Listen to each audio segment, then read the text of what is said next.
Let us now move on to the first shloka of Shri Lalita Pancharatnam. Smarāmi lalitā-vadanāravindaṃ bimbādharaṃ pṛthula-mauktika-śobhi-nāsaṃ ākarṇa-dīrgha-nayanaṃ maṇi-kuṇḍalāḍyaṃ manda-smitaṃ mṛga-madojjvala-phāla-deśaṃ. In this shloka, the beautiful form of our Divine Mother is being described. So it starts with the description of her lovely face. Before we move on, it is important for us to remember that every manifestation of the divine must be viewed with utmost reverence. The sacred form of a Divine Mother is divine, it is auspicious. Her sacred form is known as her Divya Mangala Vigraha. This form of hers is unlike any other form that we see in nature. It is not made up of the Panchabhutas or the five elements. Pure divinity or Satchitananda appears in the form of a Divine Mother. So now coming to the shloka, prātaḥ means the beginning of the day, which is at dawn. So prātaḥ, during dawn or at the time of dawn, we look at her lovely face. Face is known as vadana. Vadana is face. And how do we see her face? With the eye of our mind. Her face is so beautiful. It is like a freshly blossomed lotus. Hence, her face is extolled as Vadanāravindaṃ. Smarāmi means I remember or I think. In this context, I think I meditate would be most apt. So smarāmi lalitā-vadanāravindaṃ means I meditate on the lovely lotus face of my Divine Mother at dawn. So what is the difference between mere remembering or imagination and meditating?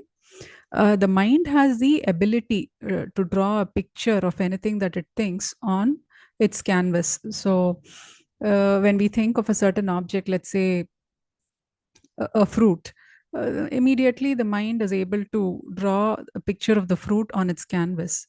So now when we think of something divine and the mind draws that picture on its canvas, then that is said to be meditation. So it is the same power.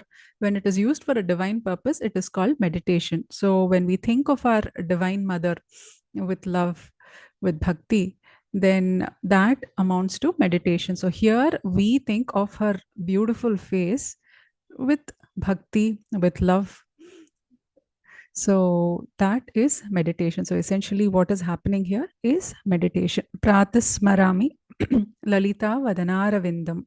So we think of her lovely face in our mind. Then coming to the next line, bimbādharaṃ pṛthula-mauktika-śobhi-nāsaṃ.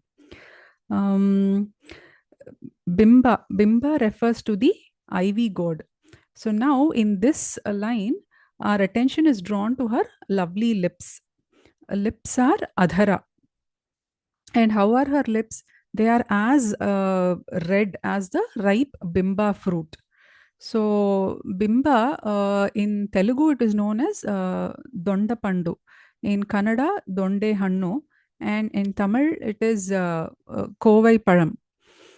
And dondakai, dondekai, kovakai refers to the unripe version.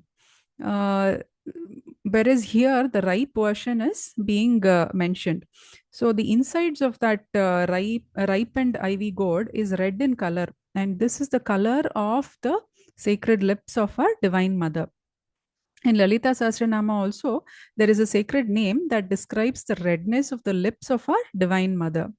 So, Navavidruma Bimbashri Nyakkari Radhanachada.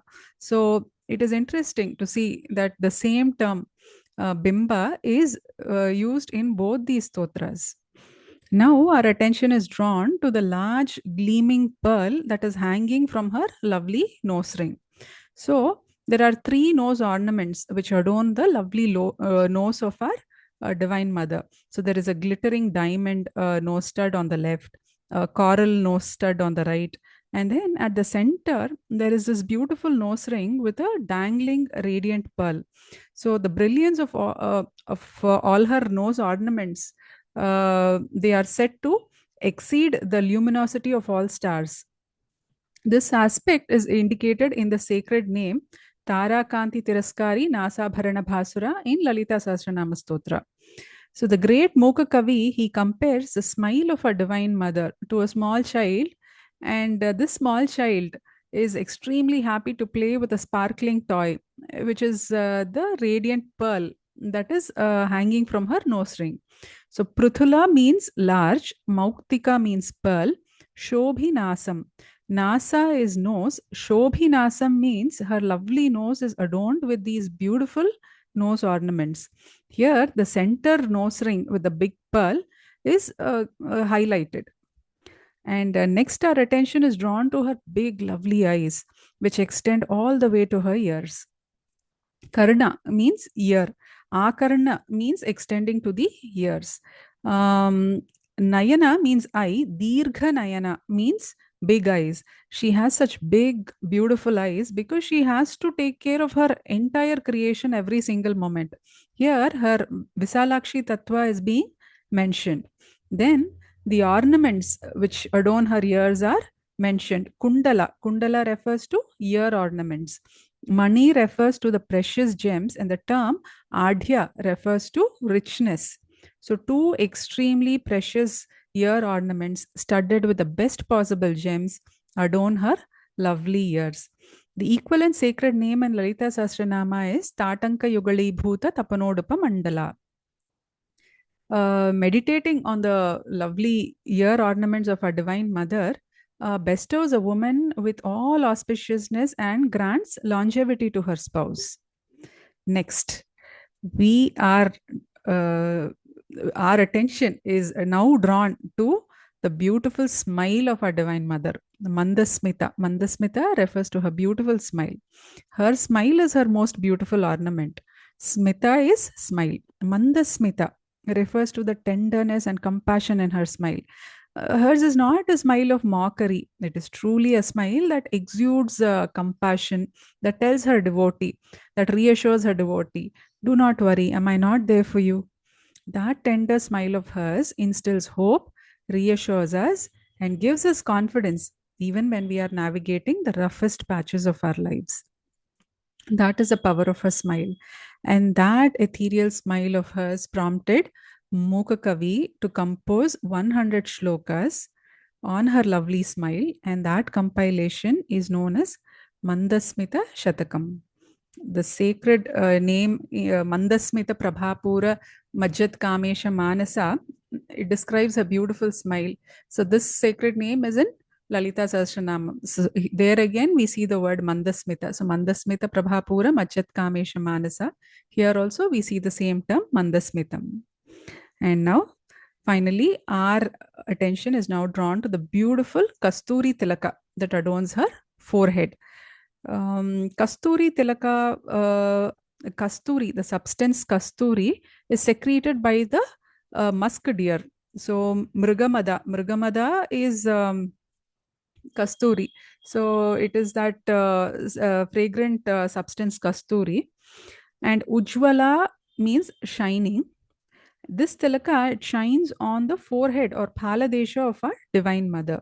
So the equivalent sacred name again in Lalita Sahasranama is Mukhachandra Kalankabha Mṛganabhi Visheshaka.